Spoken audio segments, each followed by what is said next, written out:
お待たせしました。半から肉も。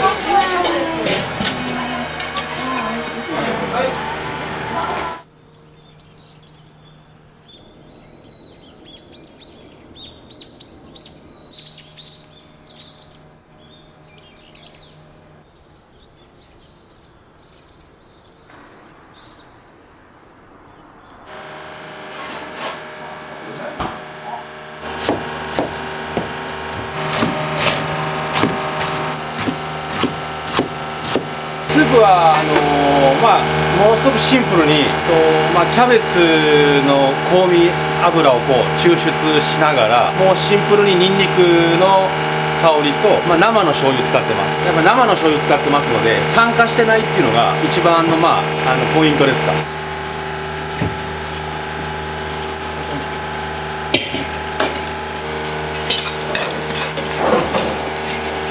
豚のコクっていうのは背脂とラードから出してます。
これにスタミナラーメンの方はちょっと唐辛子で辛みのアクセントが入ってます。あとは一緒です。こちらはこの焼豚ラーメンについては逆に辛みが入ってない、後から追加できる状態です。だから半辛大辛ってここも選べます。これは今ベースがこれ出来上がるんですけど、ラーメン作る前には返しを入れて完成になります。スープはもうこれでベースは完成です。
これを4回ぐらいやります。これが大体5キロです。なのでこの缶でいうと約大体10缶ぐらいなので、4、50キロが大体毎日の仕込みです。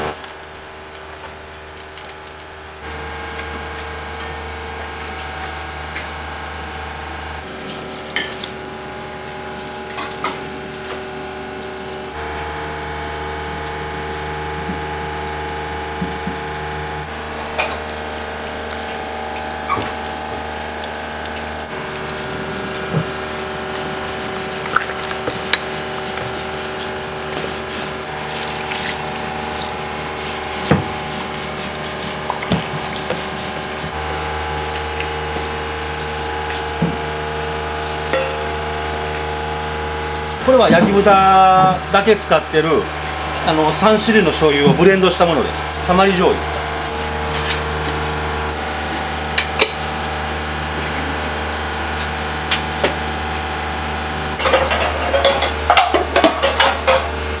これね、これはラーメンの上に乗っかる薬味です。ニンニクと油ですね、米油です。ラーメンとは相性がと唐辛子。でもこの唐辛子っていうのは辛くないです。香りと旨味だけです。大体全てのラーメンには入ってます。でも抜くこともできます。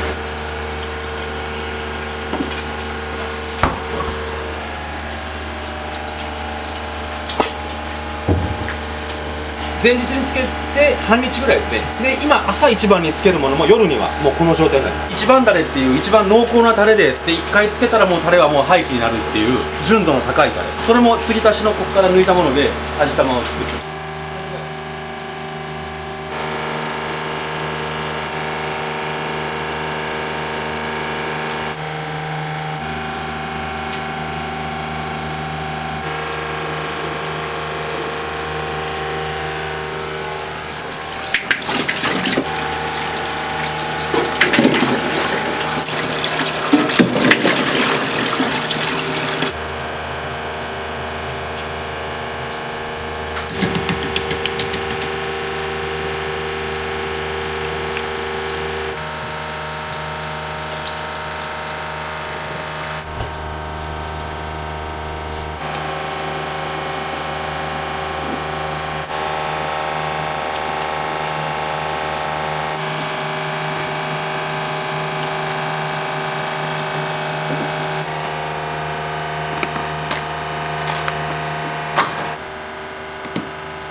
半チャンっていうチャーハンの1人分の米を分けてる。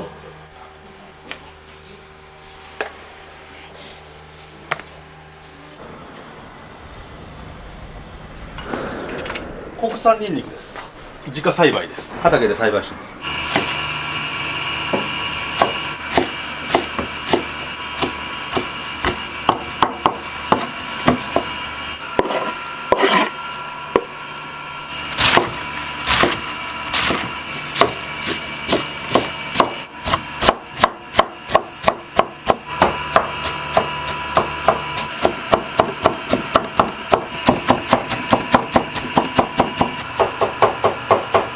ちょっと小さめなんですけど、まあ、女性の方でもサイドメニュー一緒に食べても、まあ、もたれない、ちょっともう一皿行きたくなるようななんかコンセプトだから、野菜の食感とかをどっちかというと細かすぎず、キャベツもちょっと気持ち大きめで意識してますね。ニラ大きめだったと思うんですね。食感を同時に楽しめる餃子にしてます。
乳化するっていう現象になるんですけど、まあ、食感とかジューシーさとか、この練り込みにちょっと時間かけるっていうところがポイントです。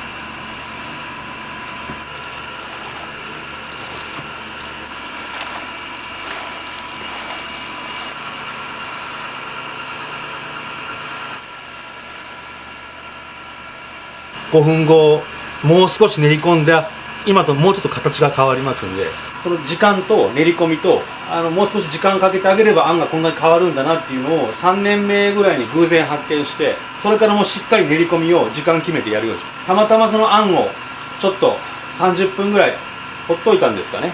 その時に発見しましたね。ほんと偶然です。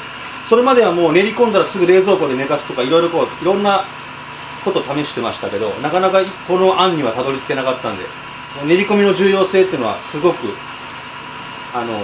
大事なところですね。野菜の食感をまず感じていただける、それと、ジューシーな肉のうまみですか。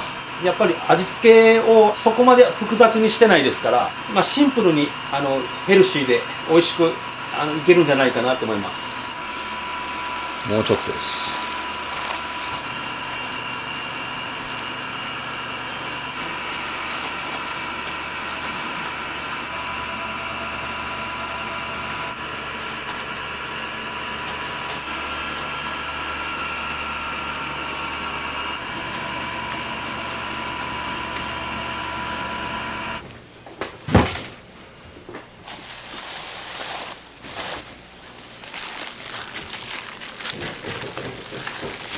豚ミンチですので、それがちょうど乳化して白くなって、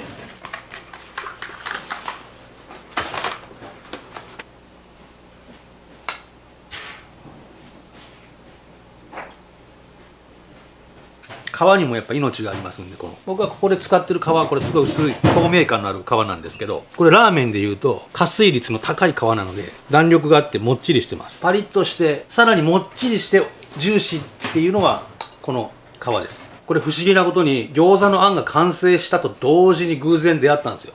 いい顔にも同じようなタイミングで出会えたっていうか、すごい不思議な流れでしたね。この2箇所しかくっつけてないです。すごいシンプルです。本当に柔らかいです。た時に皮が透明になるんですよ。ニラが入ってるなっていうのをちょっと感じさせるために大きめにカットしてます。これが細かいとここに出てこない。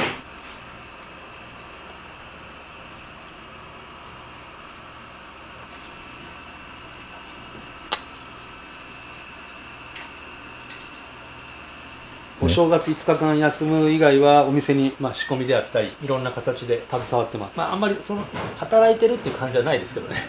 何かを作ってるって感覚ですね。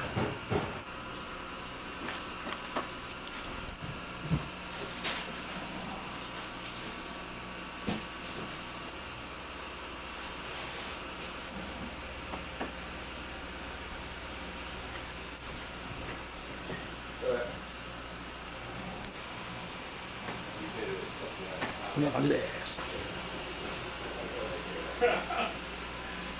で筋肉今からここにつけていきます。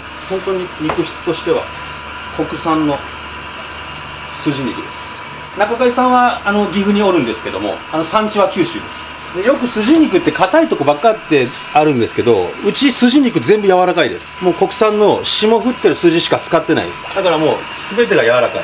これ全部筋肉、非常にこれ柔らかいです。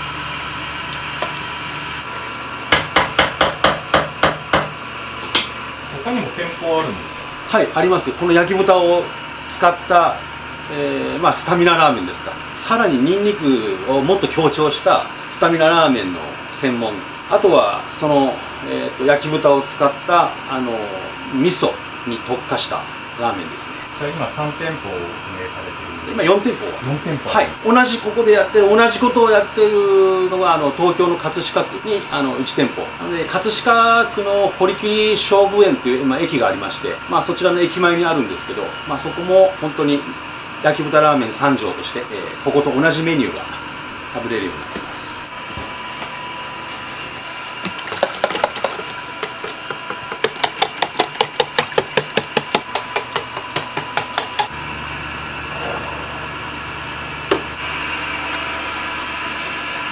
赤だしとザラメと酒と国産の牛脂を使ってます。この牛脂がちょっとまたアクセントになってます。この表面見ていただくとちょっとテカってるんですね、油。これ牛脂です。見た目もそうですけど、旨味も照りツヤが出て土手が美味しく見えるし、美味しいです。ハンバーグとかに使うちゃんとした国産のもう練り込んで食べれる牛脂を入れてます。ずっと5分ぐらい火を入れていきます。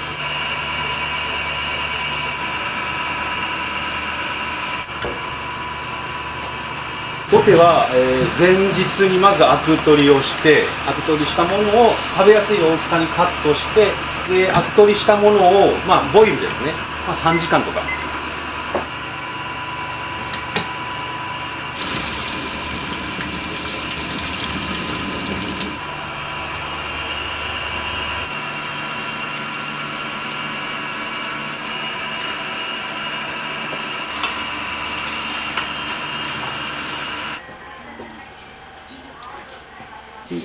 当日に火入れします。2日目にちょっと独自の加工をするんですけど、熟成をさします。2日目にかけてお客さんのとこ行くのは約3日目になるんですけども、でこれ日付管理してて、大体3日目にお客さんのとこ行く。2日目の後半に出る時もあります。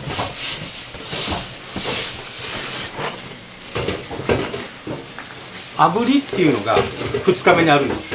火入れ、炙り、そこからお客さんです。でもう一回店舗でもう一回炙ります。もう一回炙るんですけど2日目の工程に炙りっていうのが必ず入ってます。2日目の炙りっていうのは軽めですけども、脂肪の方をちょっと炙ってます。これが今ここに入ってます。落とし蓋でこれも日付管理されて、こんな感じで脂肪トロトロになってます。この時点でこれが一番ダレっていう味玉のタレになるタレです。でこの炙ってから肉が入るので、この味玉のタレ自身もちょっと香ばしい感じ。約20本ぐらいで約10キロ。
トッピングニンニクです。半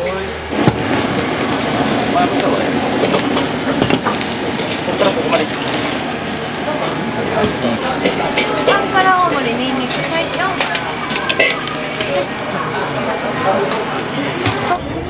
半辛大盛りのニンニクとテーブルにの何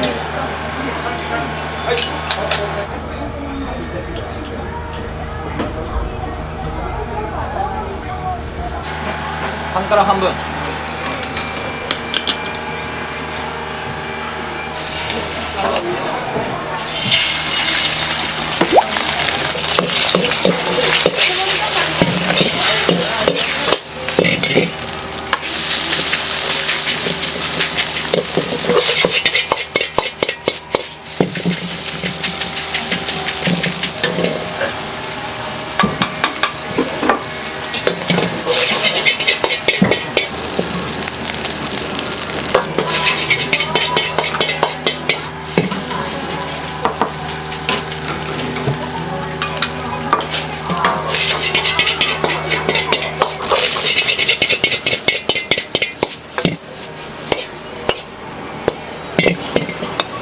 はい、やったです。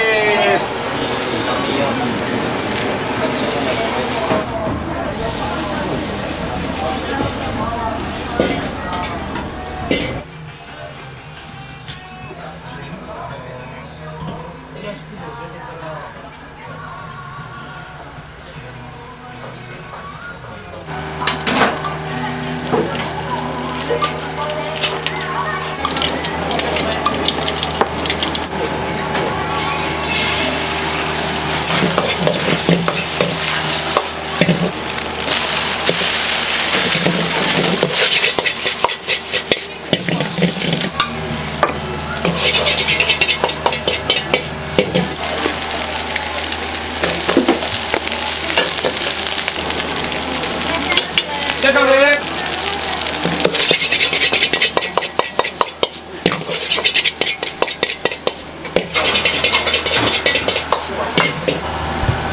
りんちゃんお盛り出ます。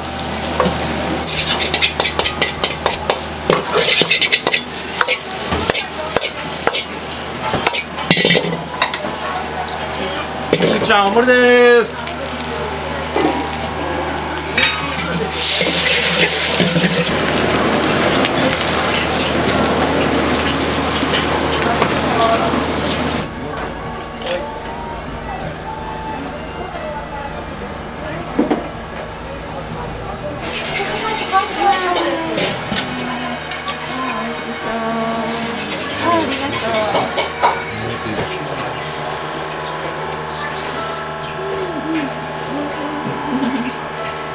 今日ラーメン目的でどうですか、お味は。美味しいです。あっさりして、もう家に近いんでよく来ます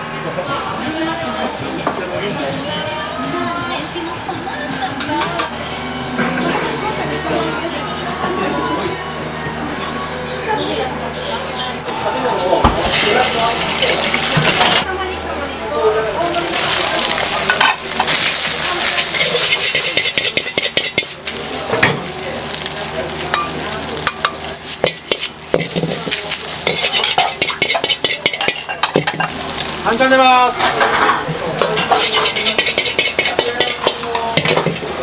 いらっしゃいませ。いらっしゃいませ。いらっしゃいませ。いらっしゃいませ。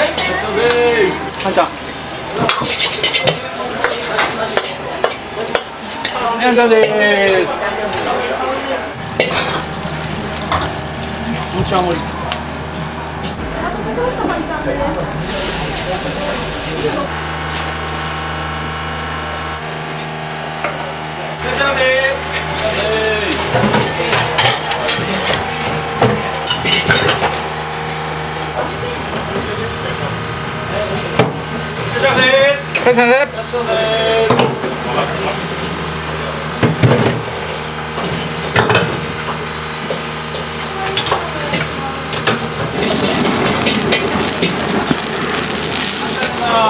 はい。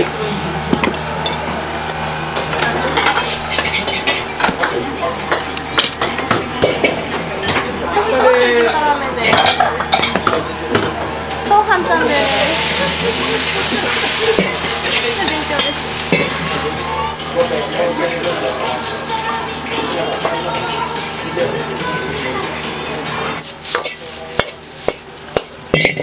あんたです。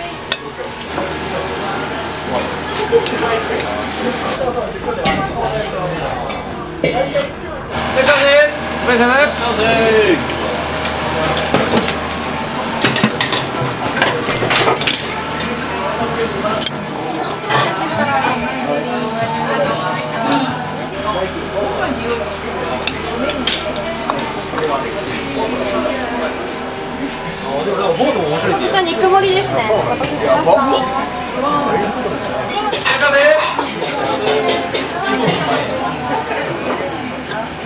うまい。めちゃくちゃうまいです。チャーシューの味が濃いのと醤油ベースがいいですね。いらっしゃいませ。お願いしました。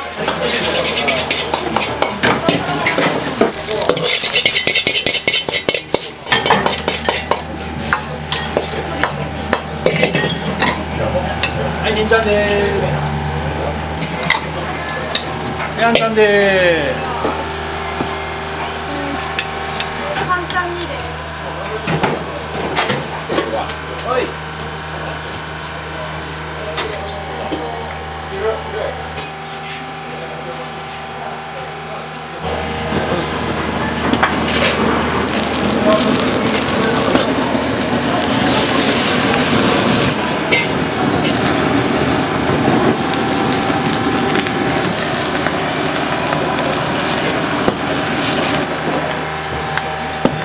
パンから時間。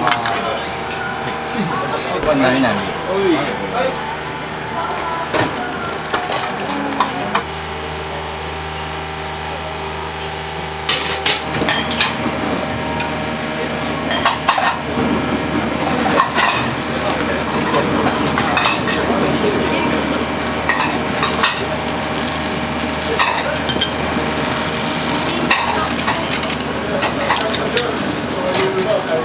お待たせしました。焼き豚ラーメンです。お待たせしました。卵とじですね。お待たせしました。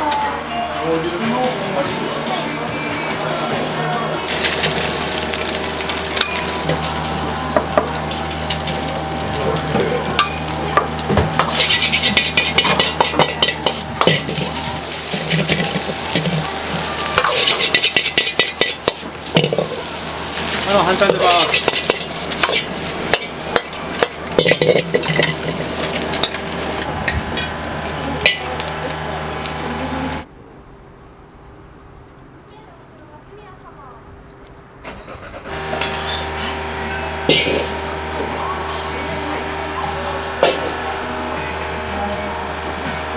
焼きニンニクでーす。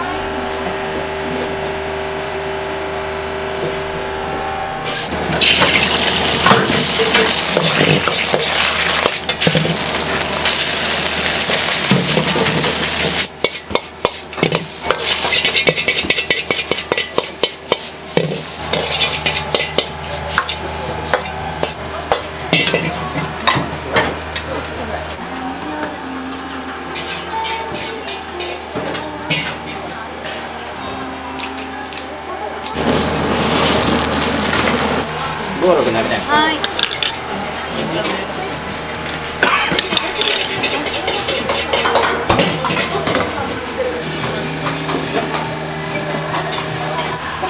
んちゃん。はい。あと2軒。はい。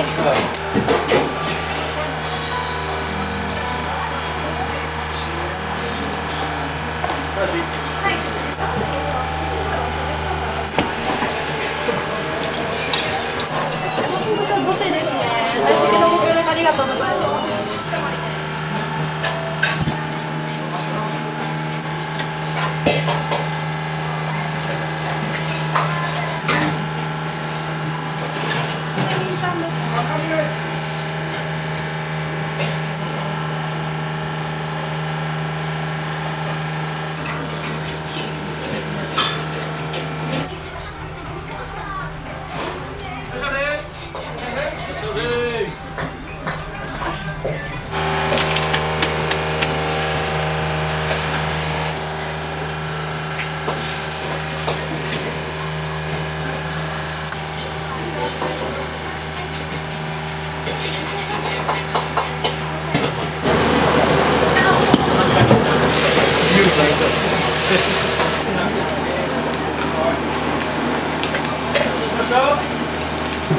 そうそう。お願いします。2つ目です。同じとこ2つ目です。雨波ですね。はい。お願いします。お待たせしました。肉盛りです。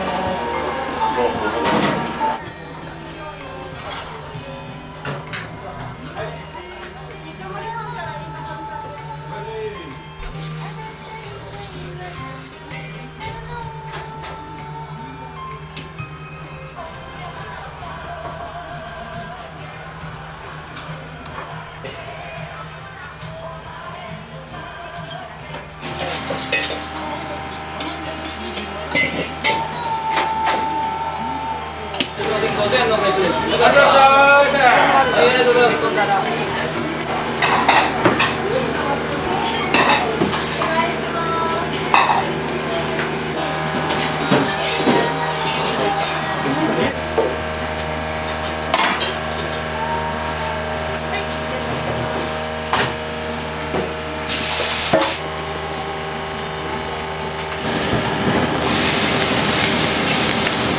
いらっしゃいませ。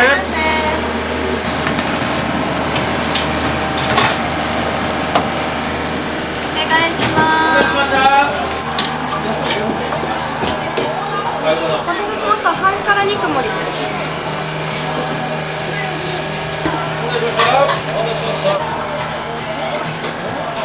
こちらも半辛肉盛りです。お待たせしました。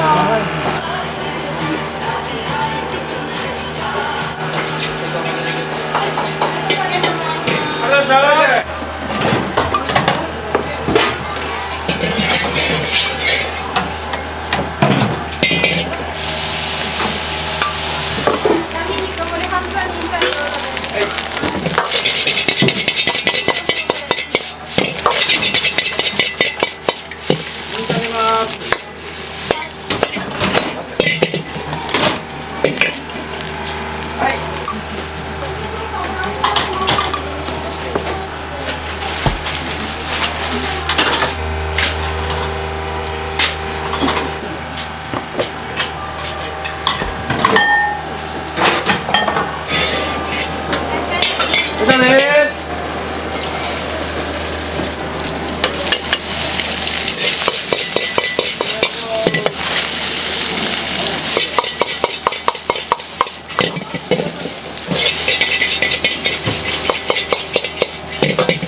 あれさ、よいしょ。ありがとうございます。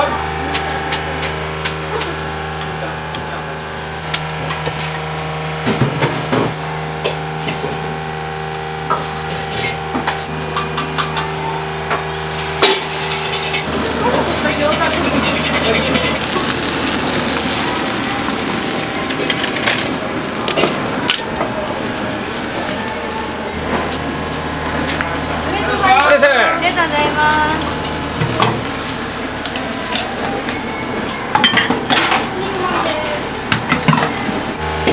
では。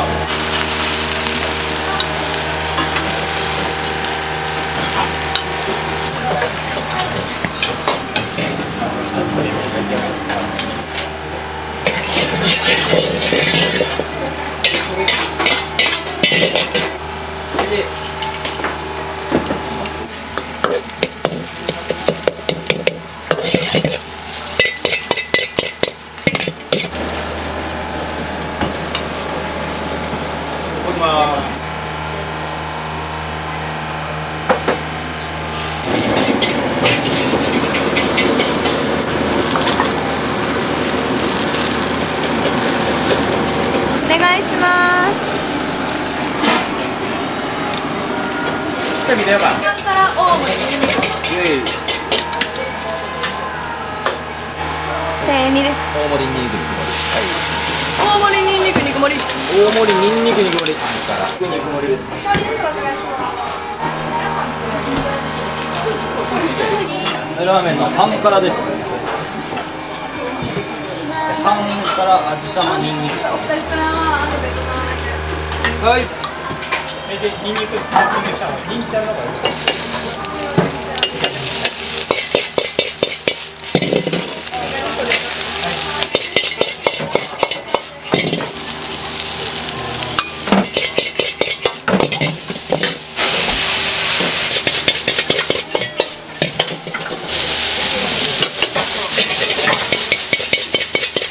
ちょっとかけます。ありがとうございます。またお願いします。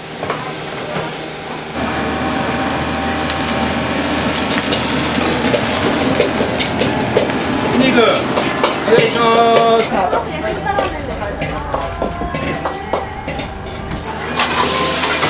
肉盛りです。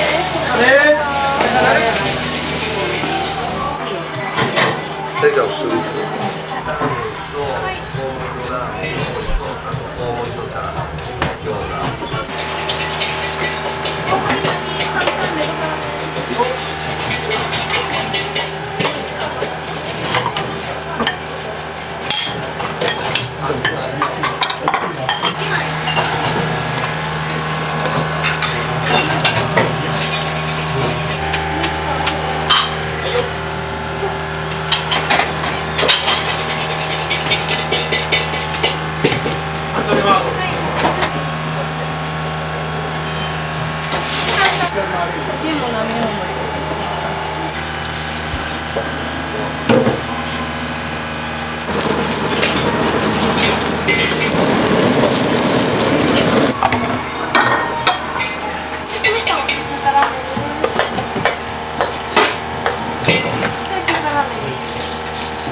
半ちゃんです。お待たせしました。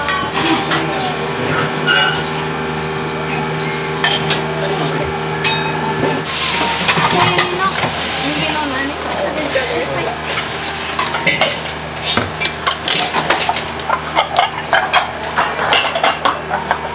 ソース豚ラーメン大盛りです。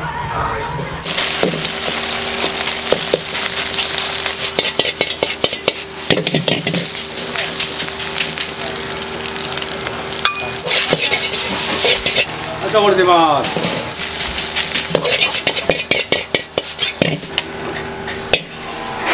あ、これです。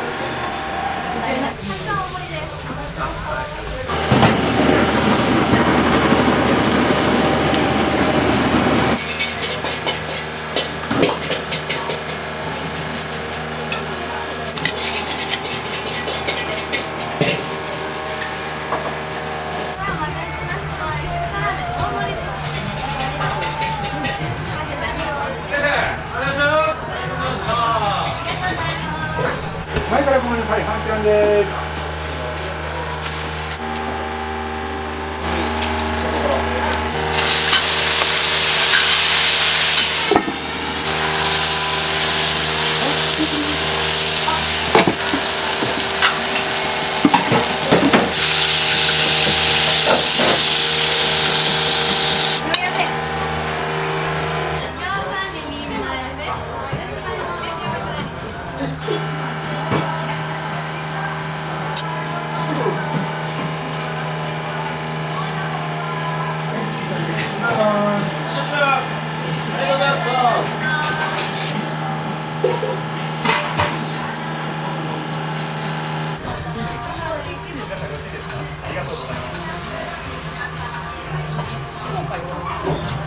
ありがとうございます。2名様ちの。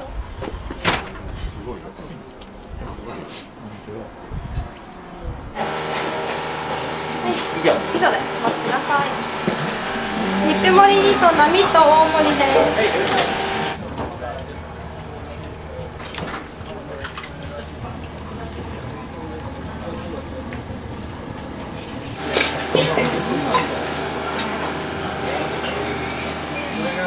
お待たせしました。肉盛りです。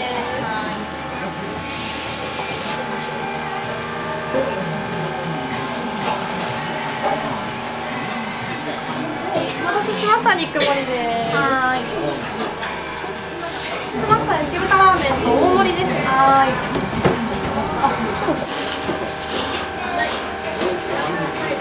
うまーって顔してる。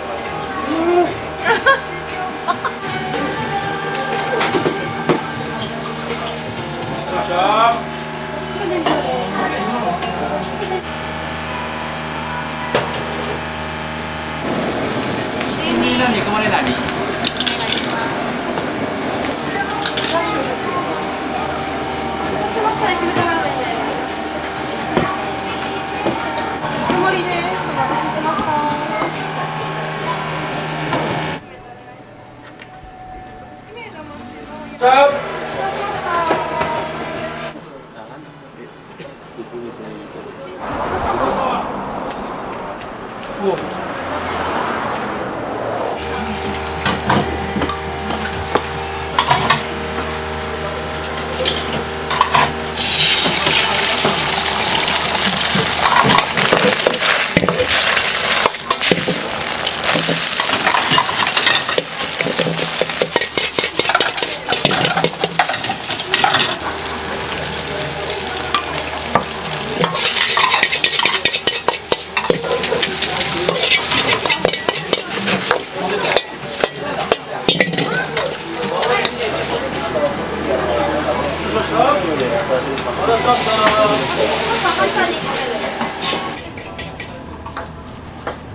お待たせしました。大盛り肉盛りです。でも大盛り肉盛りです。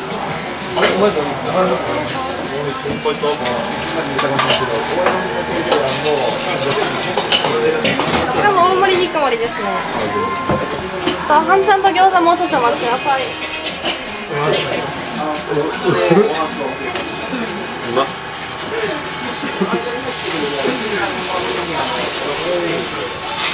ゃんです。お待たせしました。焼き豚ラーメンです。焼き豚ラーメンです。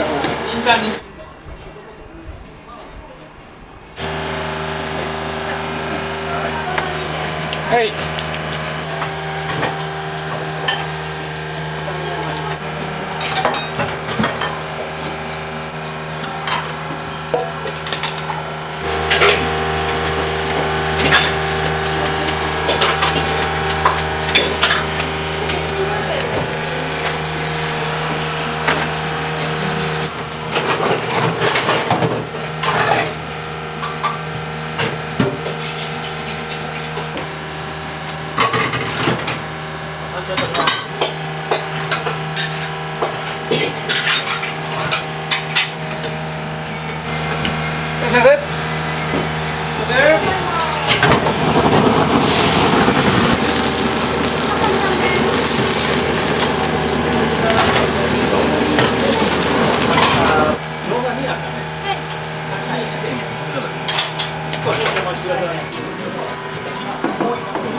はい。じ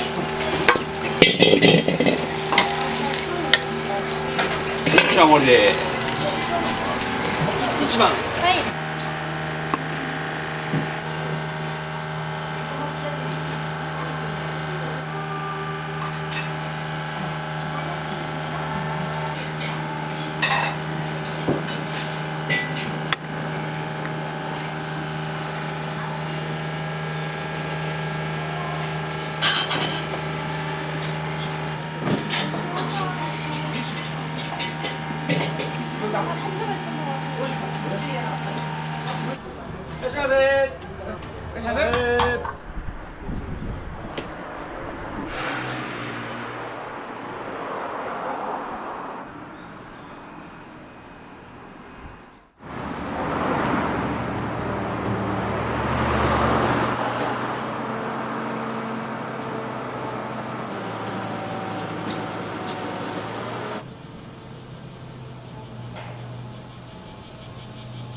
野菜炒めとかに使う合わせ調味料で、これが甜麺醤で、酢、ごま油、ラー油、醤油、酒で、これが酢豚のタレと黒酢酢豚のタレ。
これはバラです。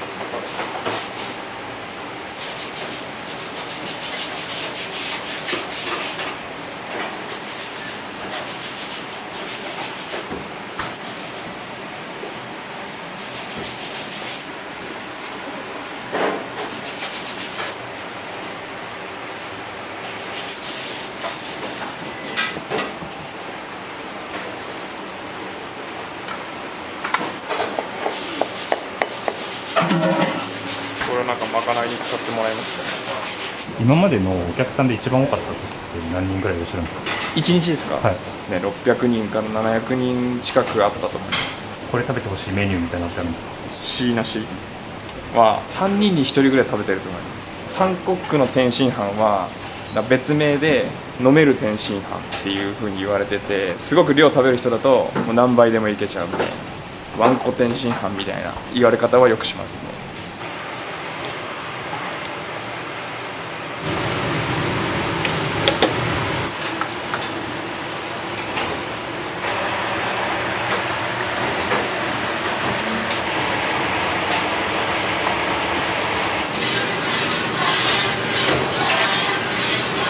料理人になられてからどのぐらいですか？これもう30年ですね。勤務されてどのぐらいなんですか？ 6年です。家族連れのお客さんが三国が多いんで、お子様からご年配の方まで、美味しくいただいてもらえるような味付けは心がけてます。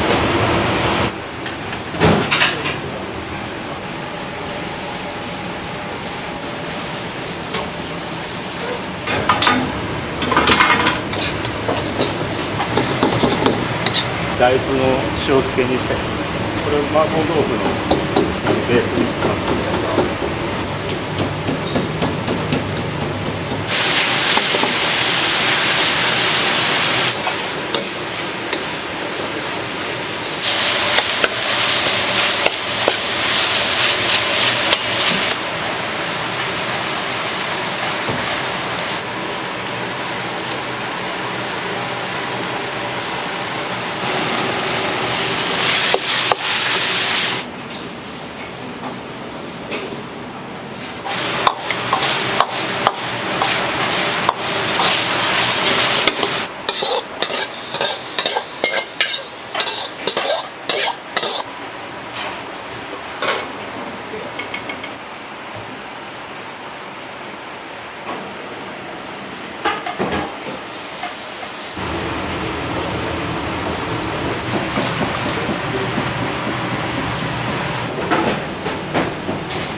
ご飯は大体1日どのぐらい炊かれるんですか？白いご飯用とチャーハンとか料理用で分けてるんですけど、昼の営業で4升分ずつぐらい炊いてますね。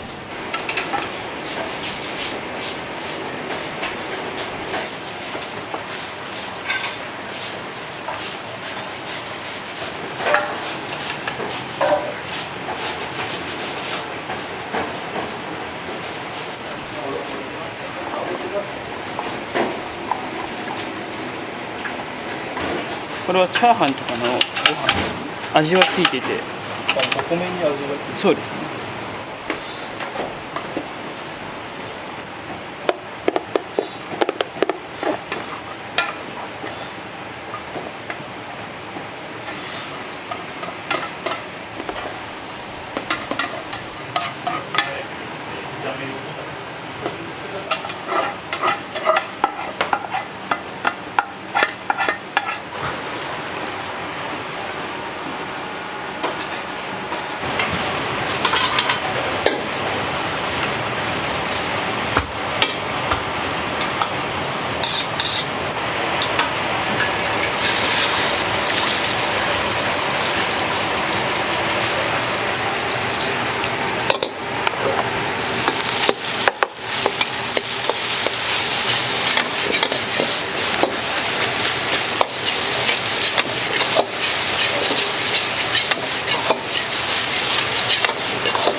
弟がいるんですけど、弟がちっちゃい時に遊んでたやつをお店に並べてたんですよ。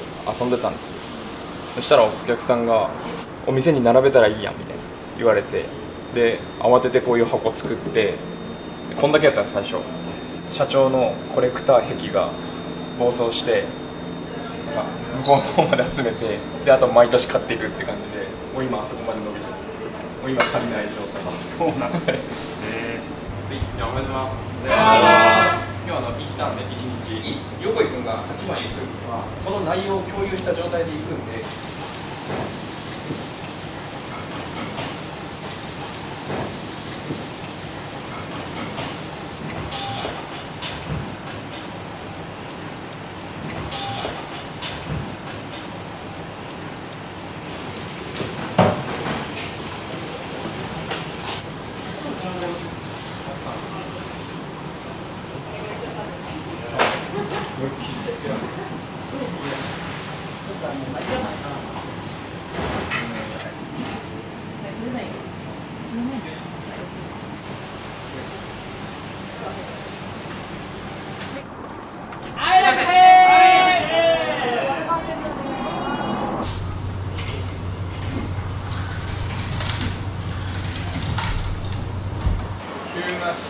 急なし、はい、2つ、はい、以上で。急なしりゃんです。はい。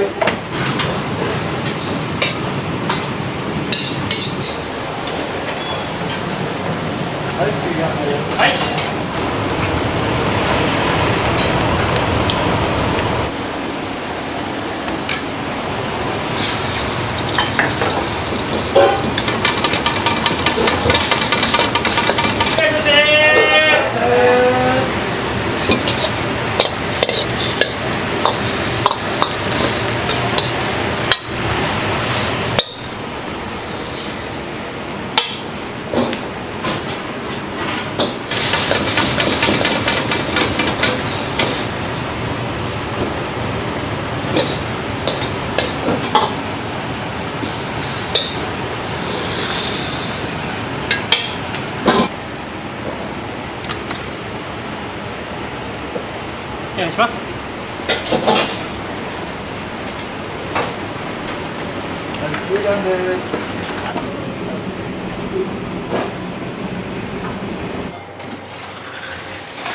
お先天津チャーハンを2つになります。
席パセリも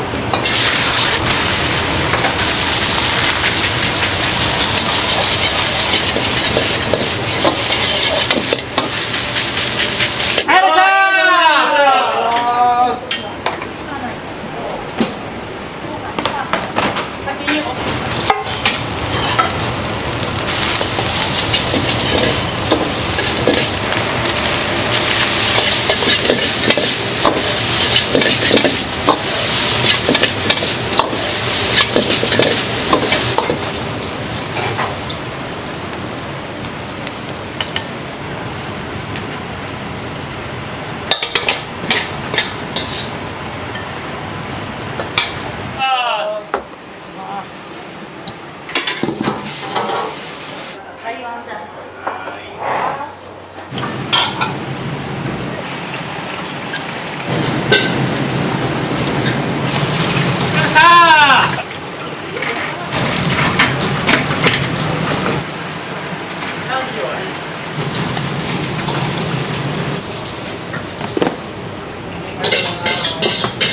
ありがとうございます。変わった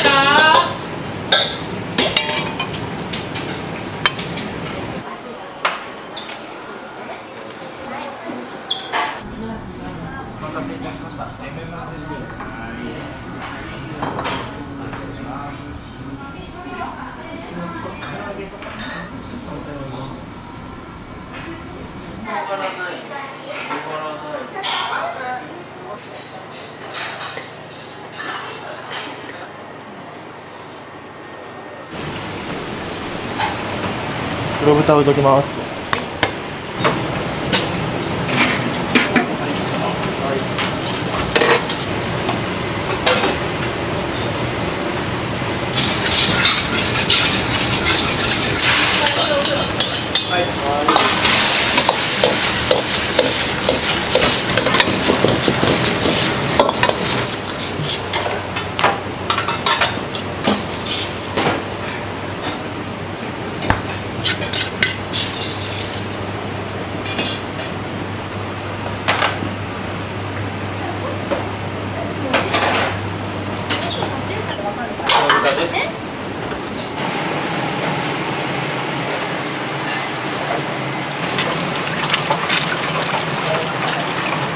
黒からお願い。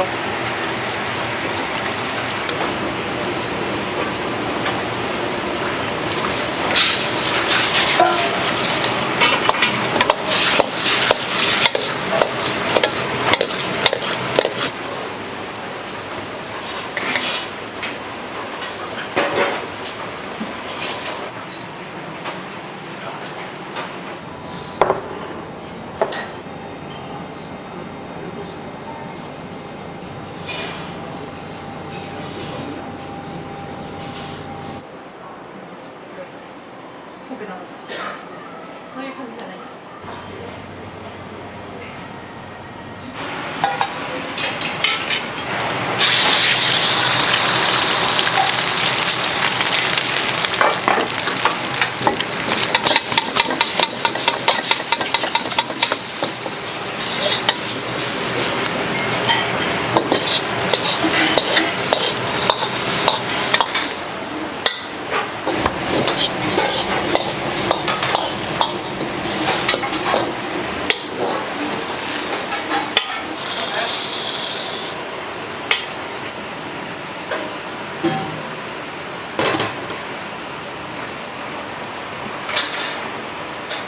C さんします。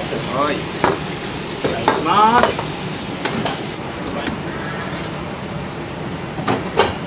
お待たせいたしました。はい、ありがとうございます。ありがとうございます。ごゆっくりどうぞ。よく皆さん来られるんですか？結構来る。なんか三国さんのいいところって何かありますか？安定した味。近くにあって安くて家族で登れますね。あと天津飯が美味しい。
失礼し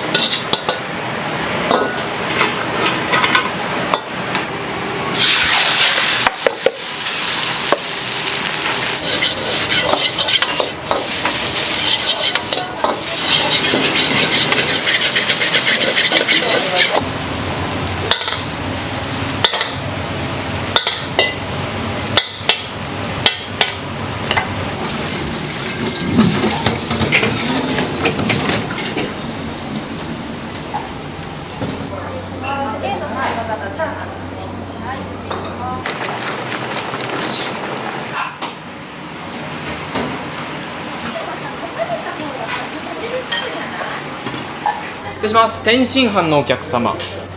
豚骨ラーメンもう一つ失礼します。ありがとうございます。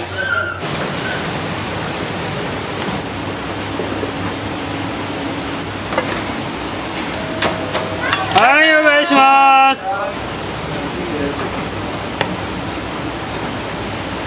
台湾ラーメンになりまして、はい、熱いのでお気をつけくださいませ。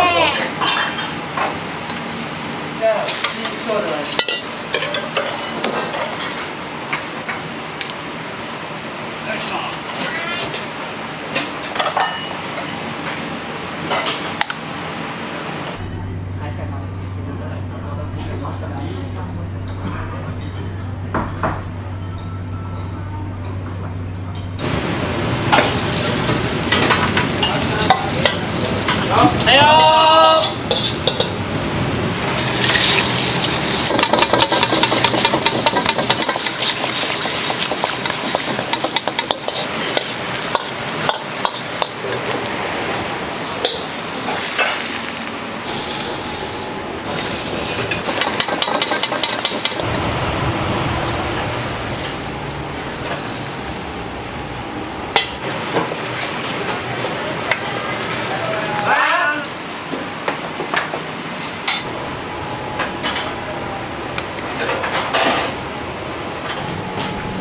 はい、キュウリャンです。はい、いらっしゃいませ。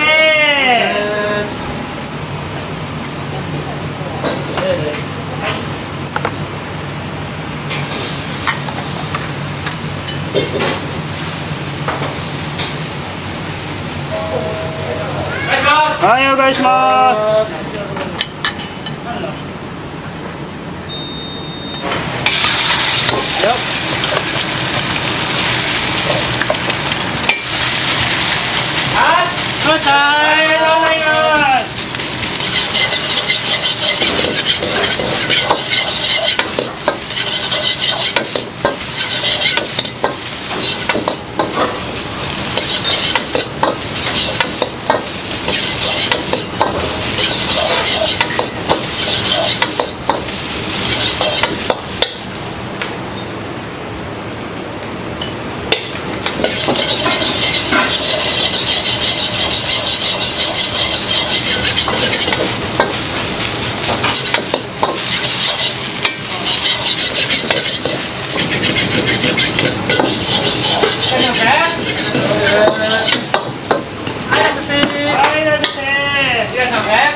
はい、はい。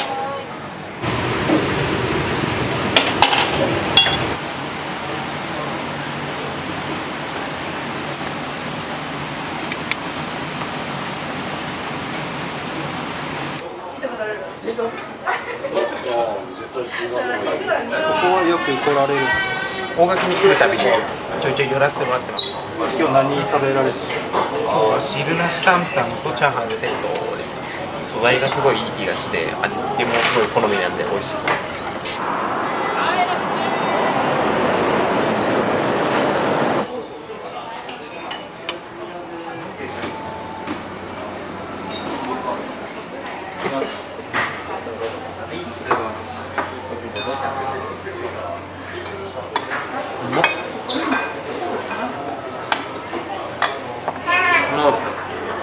ここよく来られる。結構来ます。昼休みと、あと家族で来たりもします。僕は初めて見ました。はい、お味の感想は。美味しいです。早く汁なし担々食べたいです。はい。ありがとうございます。ありがとうございます。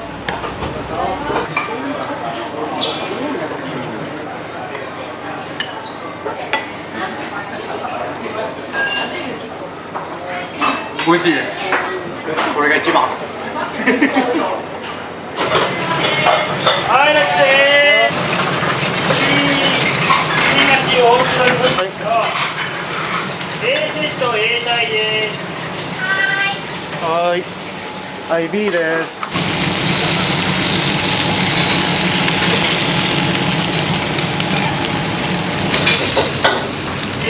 白半丁 B 台です。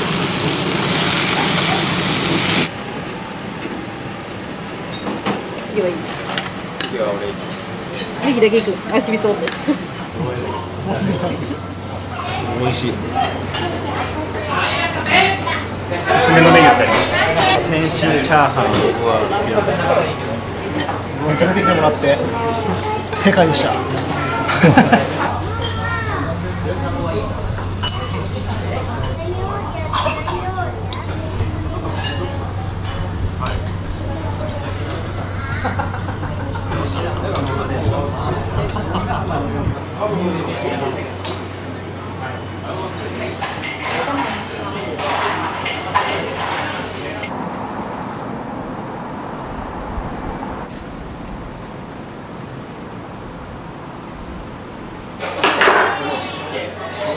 しょうちゃん、はい。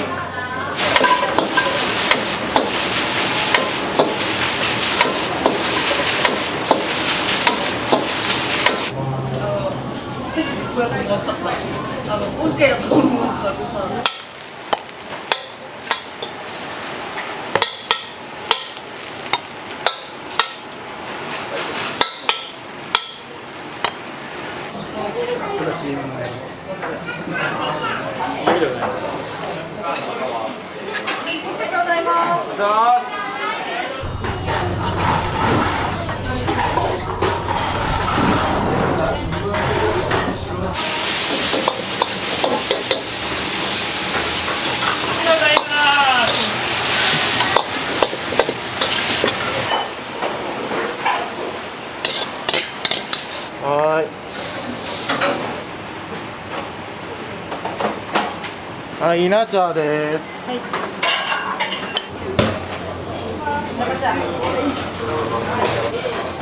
失礼します。S なしの汁なし担々麺とライスで。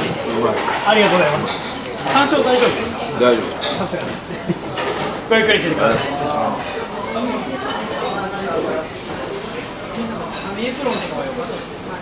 よく来られるんですか？はい。最近よく行きます。何かおすすめのメニューとかってありますか？汁なし担々麺。味がいい。A でしょ。そう、B が一つ。はい、以上で。はい、お待ちください。はい、いいです。これはよかった。大丈夫。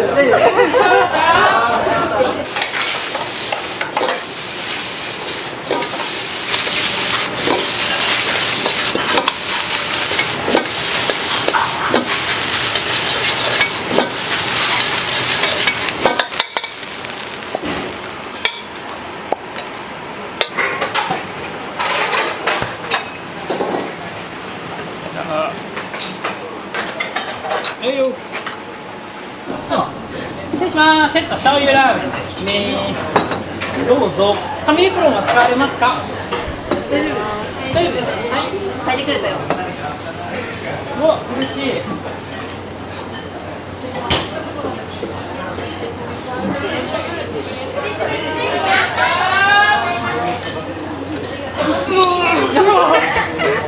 皆さんよく来られるんですか？ここでバイトします。おすすめのメニューとかありますか？個人的にラーメンと唐揚げ好きなんですよ。美味しい。いつも通り美味しい。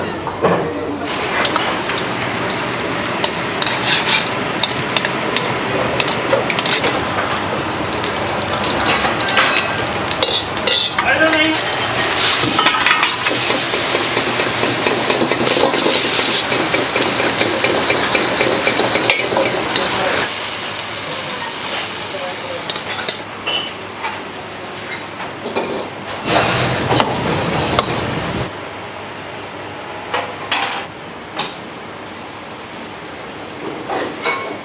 はい甜麺ではい。レ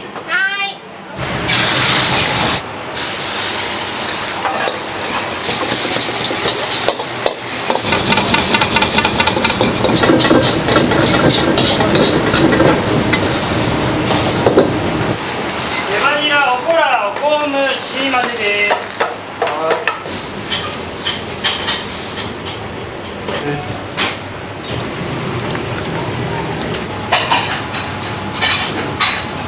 はい、C です。はい。ここはよく来られるんですか？そうですね。結構出ます。天津飯か汁なしなのか。汁なしおしぼりです。A セット A 台です。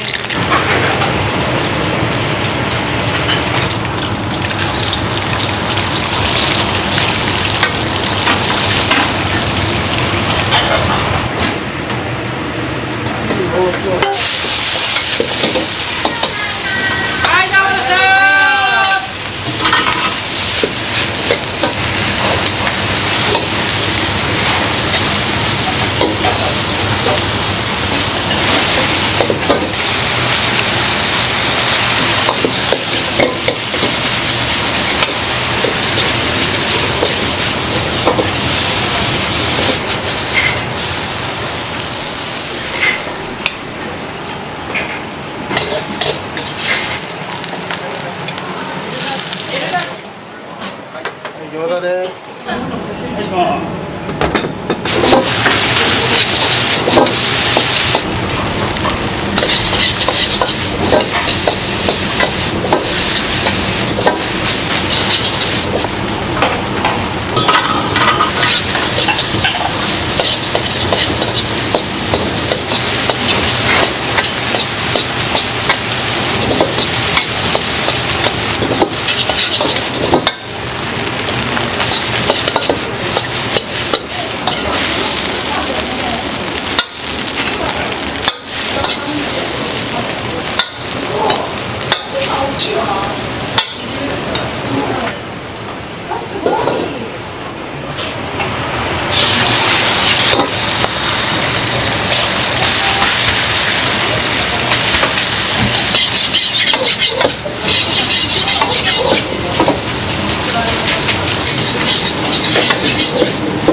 よっ。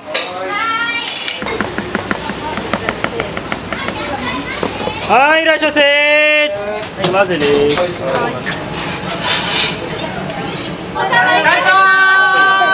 す。すみません、混ぜそばになります。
昭和59年の12月なので、ちょうど今年の12月で丸40年になります。はい、親子3世代で楽しく食事をする、ご来店されてお腹がいっぱいになるのは当たり前ですけど、それ以上に気持ちを、心をいっぱいにしたり、おじいちゃんおばあちゃんが子供たち夫婦、なおかつお孫さんを連れて3世代でとにかく食事をとことん楽しむ店というふうに私は常に、従業員に言い聞かせます。暑いのでお気をつけください。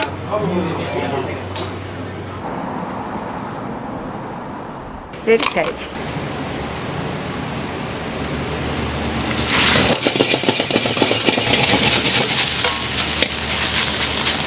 ャーハン。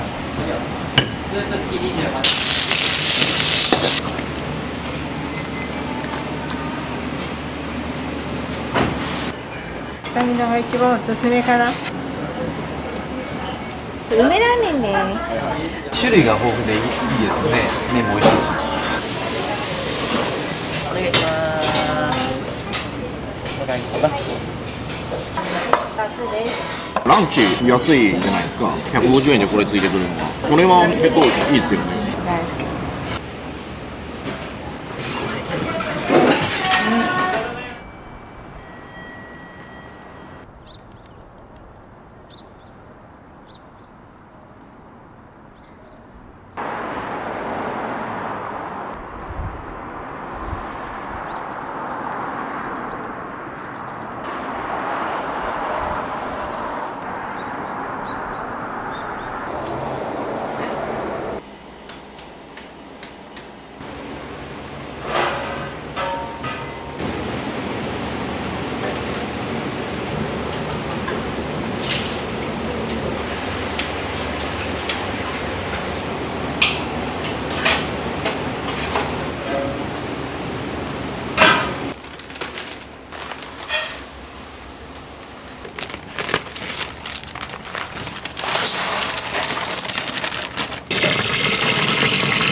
これラーメンのスープに使うんですか？そうそうそうそう、ラーメンのスープにな、ガサそんなんもいいんです。豚と鶏としぶろくが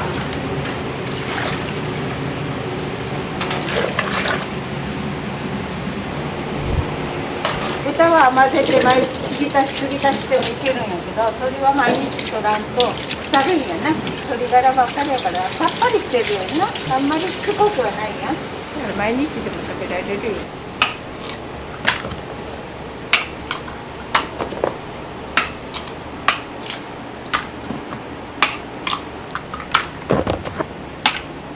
多少入ってもさ、あとはまだこすからさ、出るかいやらしたのか一回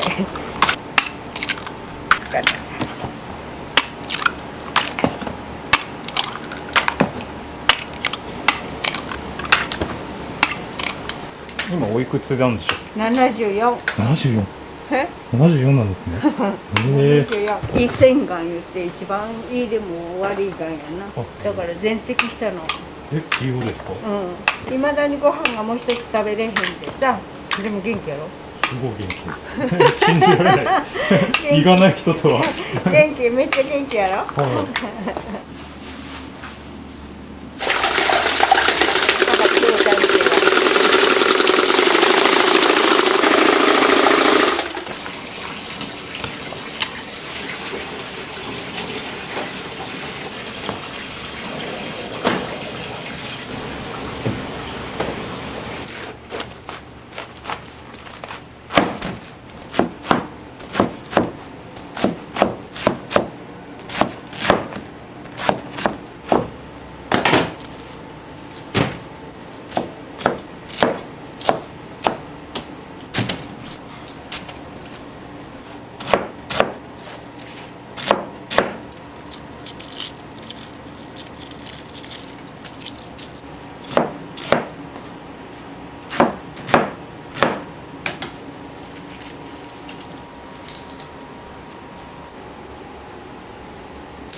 ラン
チ用のさ、鶏の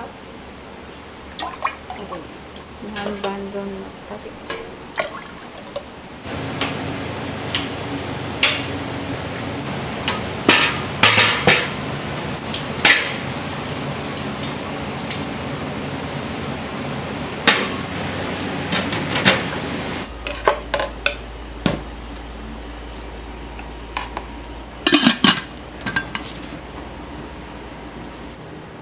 これ何ですか？背脂。う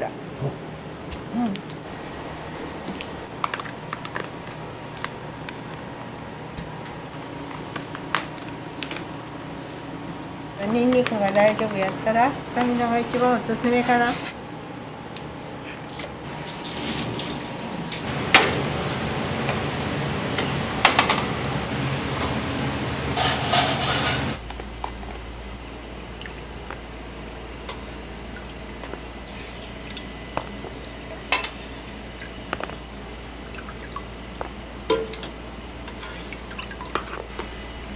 いっぱい仕事あるやろ。しゃ。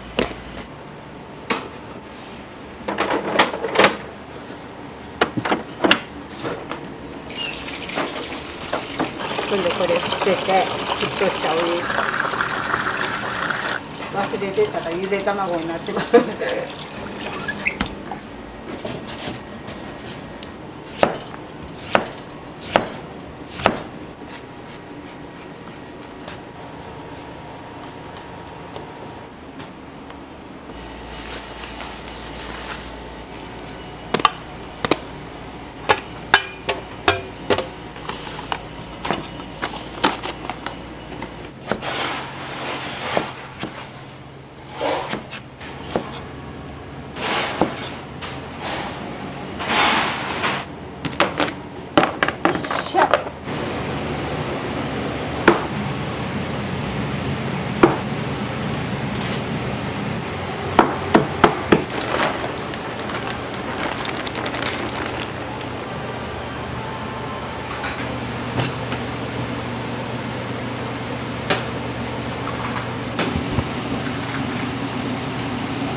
ももばっかりやと油がね少ないんでババラも加えて完成までどのぐらいかかるんですか、チャーシューは。2時間ぐらいですね。吉野さん、創業何年ですか？創業何年ですか？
塩辛。はいよ。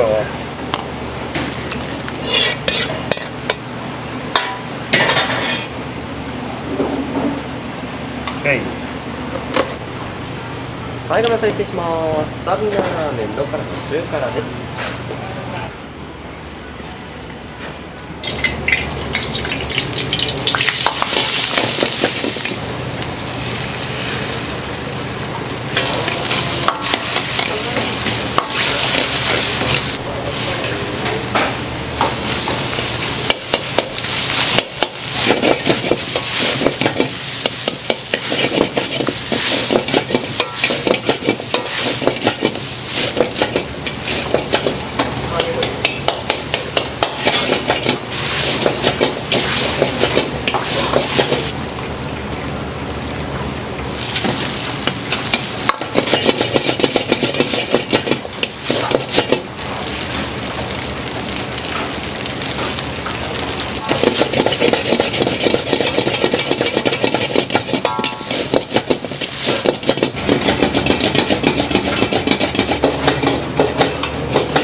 Panca agad naman.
エオダスタミナ1。いいよ。いいよ。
中から中から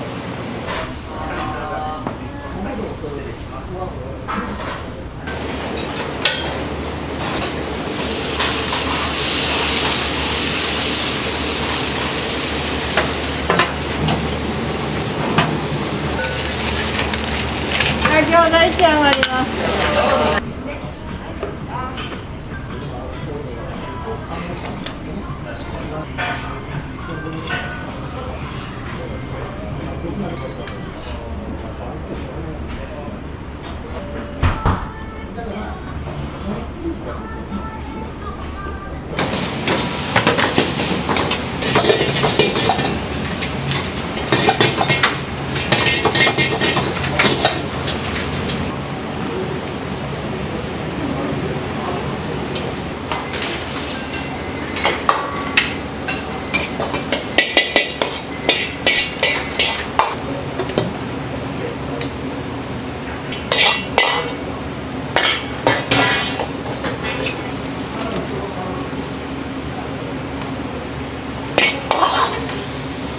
いいよ。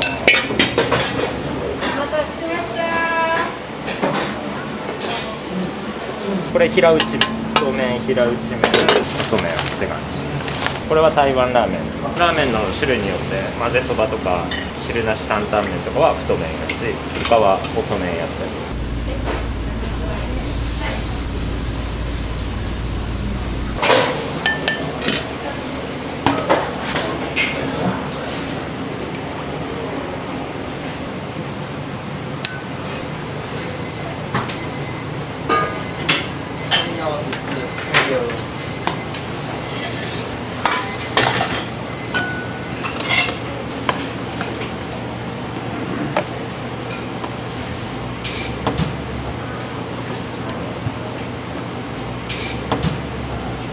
梅ラーメントマト。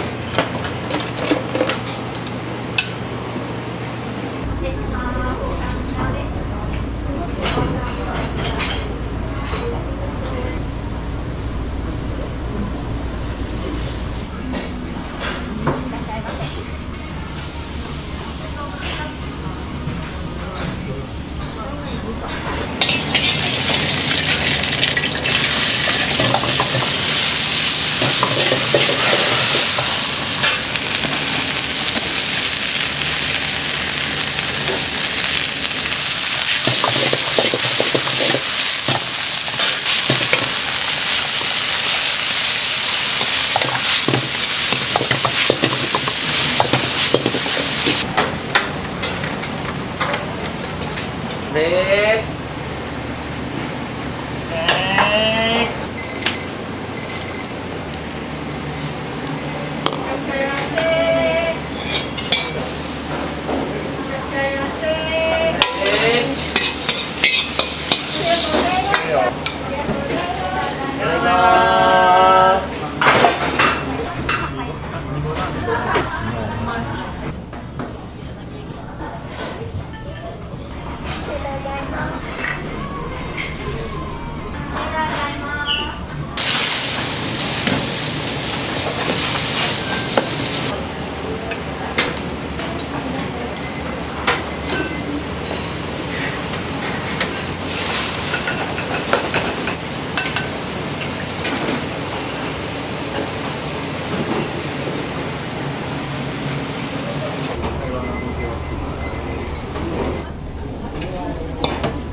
はい、ごめんなさい、失礼します。スタミナラーメンの辛さ普通です。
スタミナ大辛。お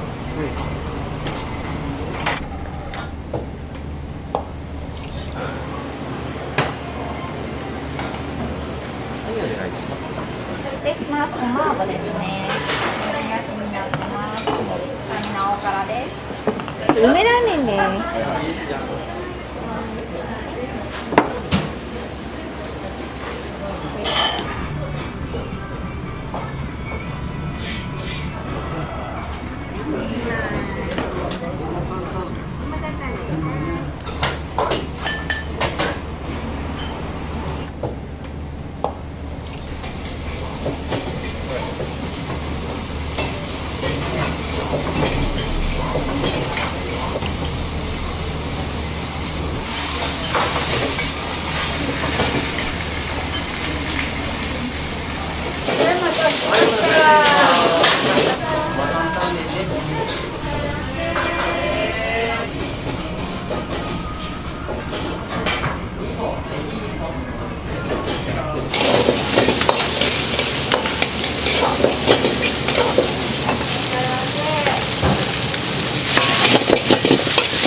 チャーハン。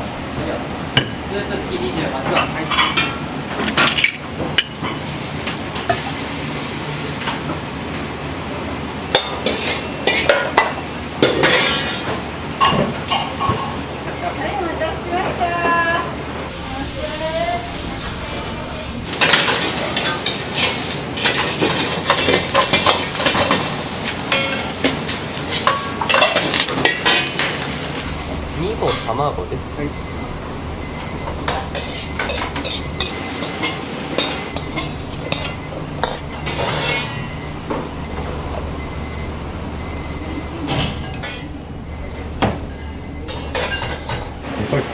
うん、1枚であげるからさ。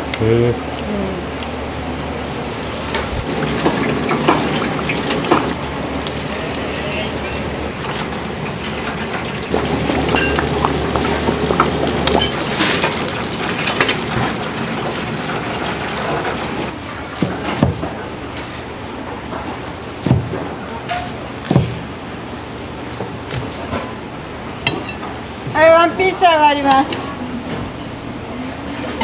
はい、お願いします。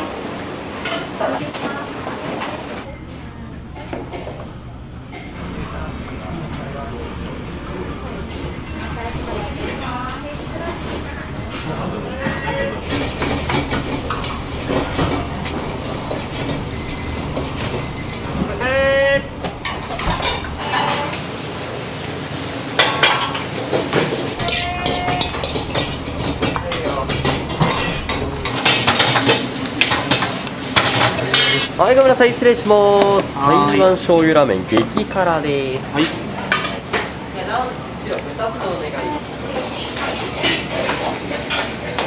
よく来られるんですか？月1回ぐらいは。お好きなメニューとかありますか？この辺だとなかなか台湾ラーメンって意外とないじゃないですか。という時にここは会社からも近いんで、台湾ラーメン系は好きですかね。ラーメンむねちゃんさんのいいところって何かありますか？ランチ安いじゃないですか。150円でこれついてくるのは、これは結構いいですよね。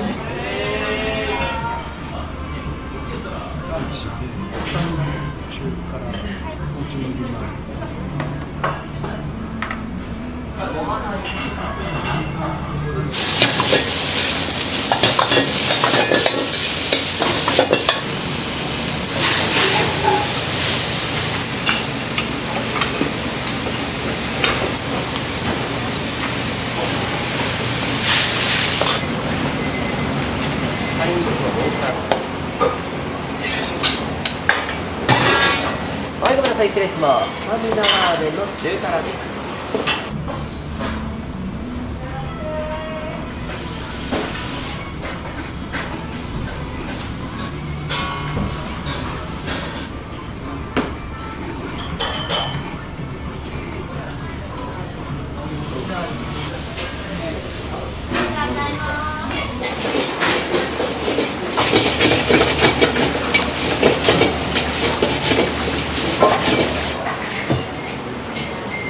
ワンピース上がります。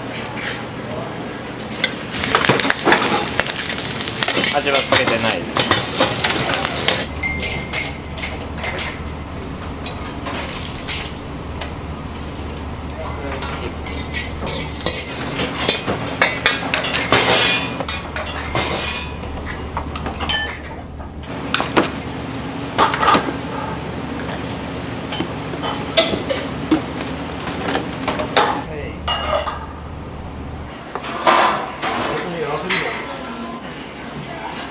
よくお二人は来られるんですか？ごくたまに。そうやね。むねちゃんさんのいいところって何かありますか？種類が豊富でいいですね。麺も美味しいし。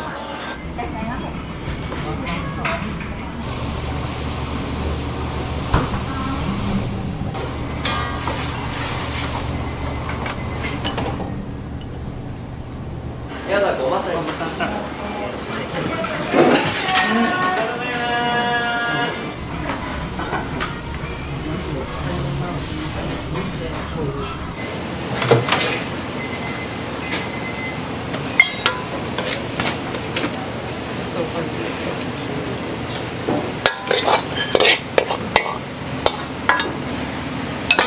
はいまだ出てるか。はいまだ醤油ラーメンです。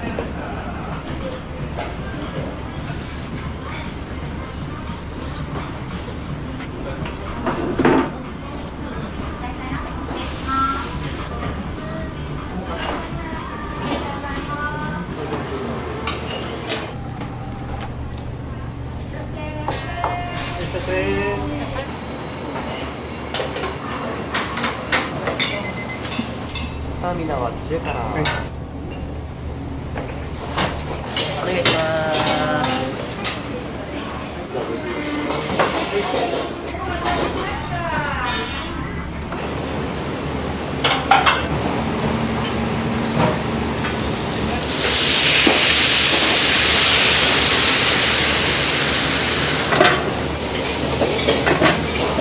ありがとうございました。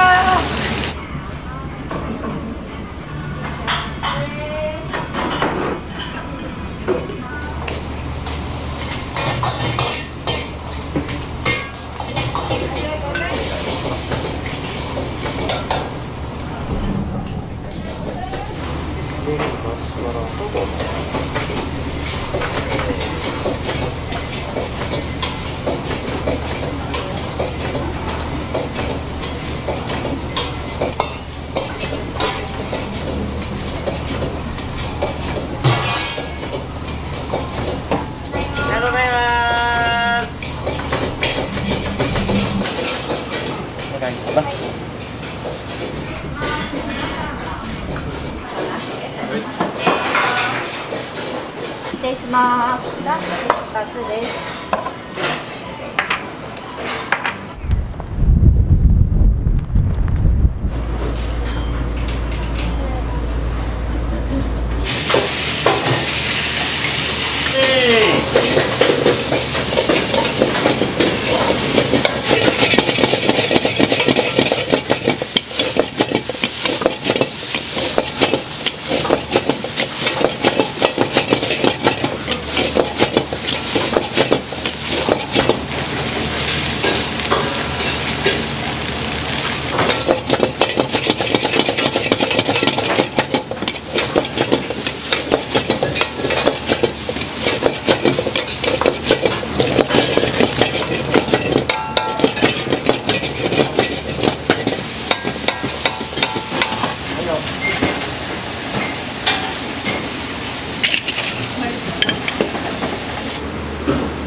セットライスは失礼します。どうぞネギ塩。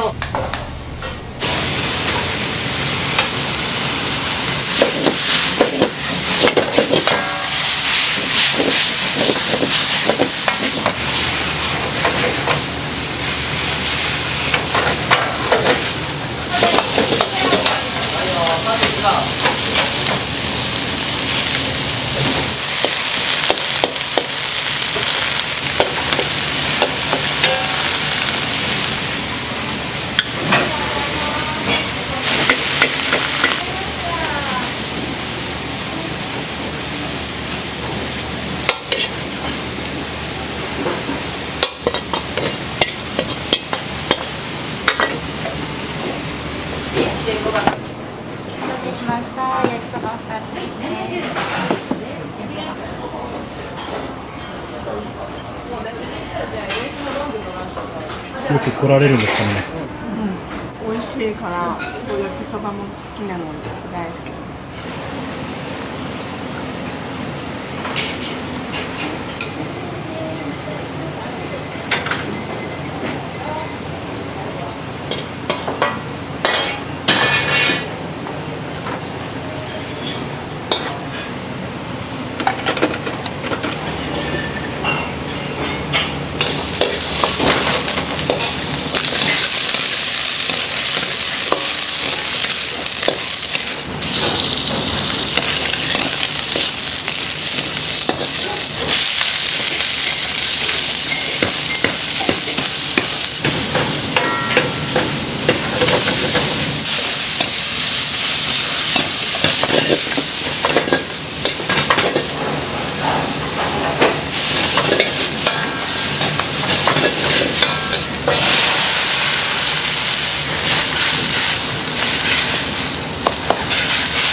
ちょっと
す。